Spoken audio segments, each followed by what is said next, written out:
আসসালামু আলাইকুম। আজকে দুপুরের নামাজের পরে আল্লাহর কাছে, জোহরের নামাজের পর তাসবিহ জিকির করার পরে আল্লাহর কাছে দোয়া করছিলাম যে হাদি ভাইয়ের জন্য আমাদের মাঝে ফিরিয়ে দে আল্লাহ। পরিবারের সদস্যর বাইরে কেউ মারা গেল, এতটা কষ্ট পায় নাই।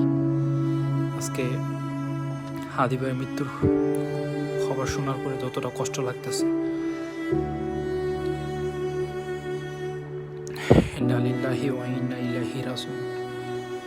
যাক, প্রত্যেক মানুষকে এই মৃত্যুর স্বাদ গ্রহণ করতে হবে। সবাই খাস করে দোয়া করবেন আল্লাহ যেন হাদি ভাইয়ের জান্নাতের উচ্চ মাকাম দান করে।